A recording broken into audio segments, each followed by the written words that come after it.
When I plan out a project, I always like to incorporate new challenges. This way, I'm always testing my limits and learning something new.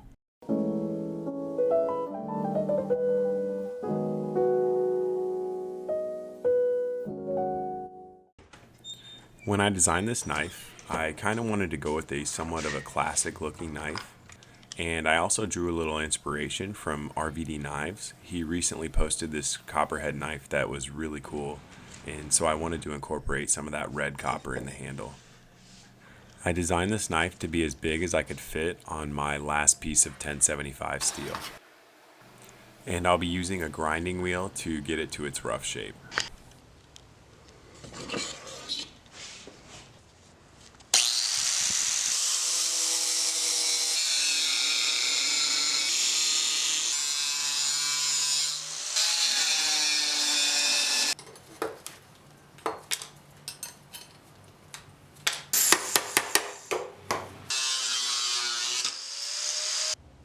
Now that the knife is roughed out, I'll be using files to bring it to its exact shape.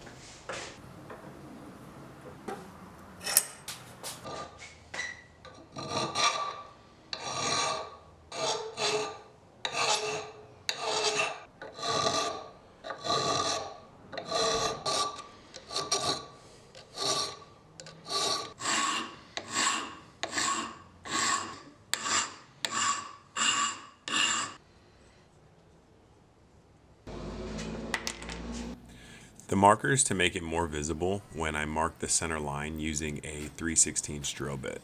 This is where the apex of the blade will be, so I'll be grinding to that line. For grinding the bevels, I'm using a 4x36 Wen belt sander. And the guide I'm using is just a piece of angle iron with a couple bolts going through it.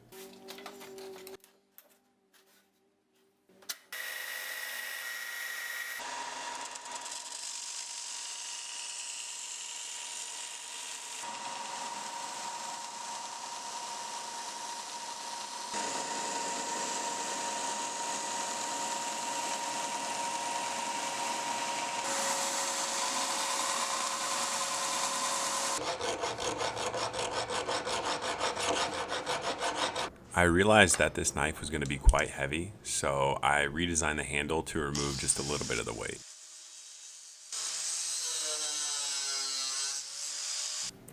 Here I'm marking out where the copper bolsters will be and center punching where I'm going to drill all the holes.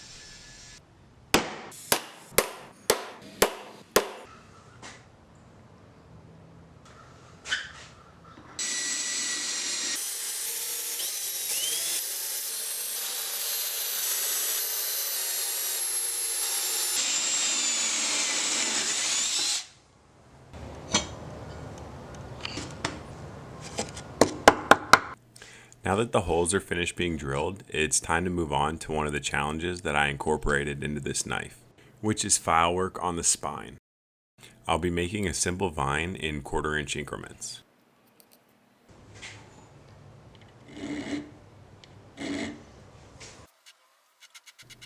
For this design, I use 3 files, a round needle file, a round full-size file, and then a half round, half flat needle file.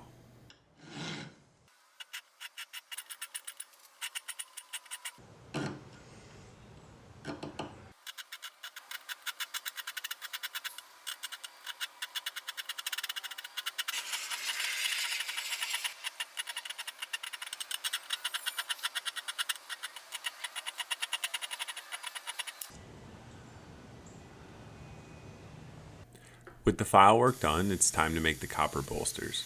I started off by drilling holes through 2 pieces of metal, and then I cut them out using a grinding wheel. I've since realized that I should have used 1/8 inch copper because the 1/4 inch copper just adds so much weight to the handle of the knife.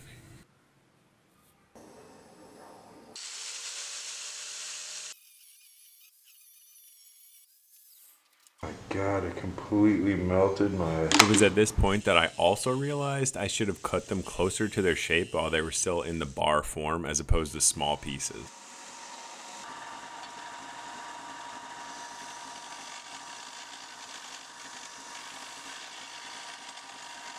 The copper pins I was going to use were just a little too fat, so I used my drill and my belt sander to thin them down a bit.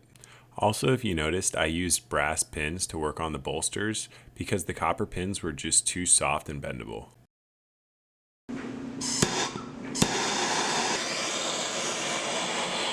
For the heat treatment, I use a MAP gas torch and a paint can forge. And since I don't have a temperature gun, my only way of telling how hot it is by using a magnet. I also know that it's 1075 high carbon steel, which makes it a little bit easier.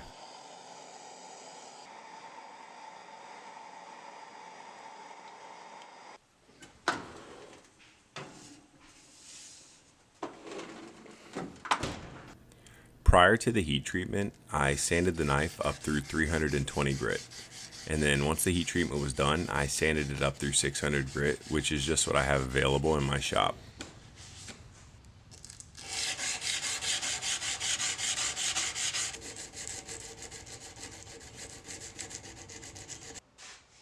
With the heat treatment done, it's time to cut out some knife scales. And for this, I'll be using a red African Paduk or Padak and a little bit of Wang.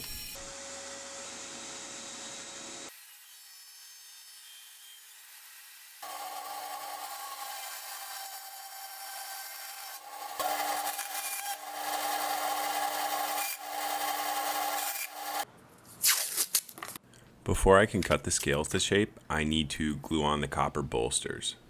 For this, I'll be using some clear Gorilla Glue epoxy.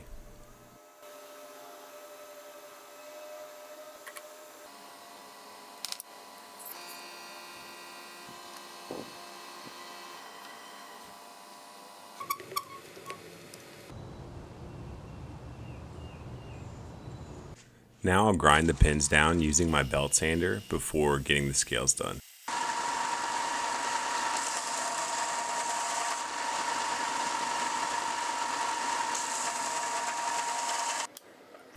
Here I'm marking out where I'll need to be trimming the scales down.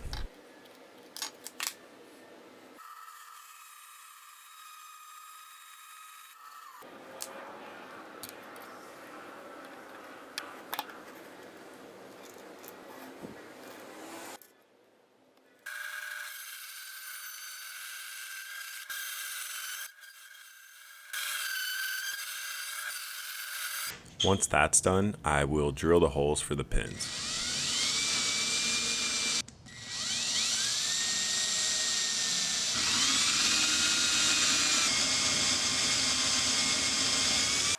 To glue up the scales, I'll be using the same Gorilla Glue epoxy, except I'll be using some black dye as well. The reason for the dye is it'll help reveal the file work in the spine of the knife.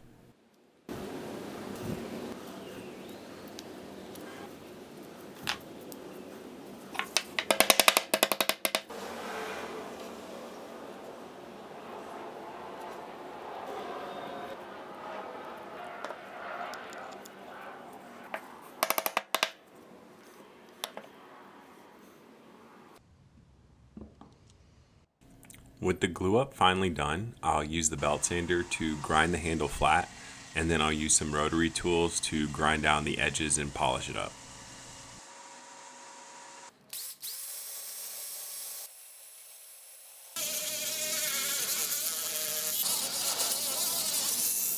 Now, with everything done, it's time to put an edge on the blade.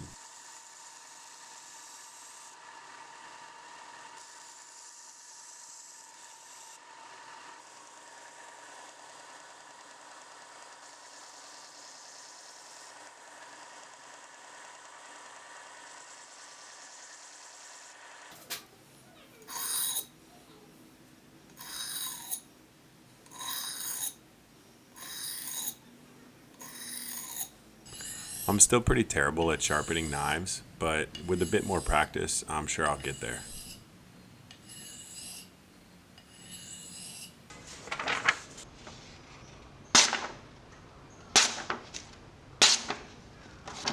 If you enjoyed this video, please consider liking it and subscribing to the channel. Thanks for watching.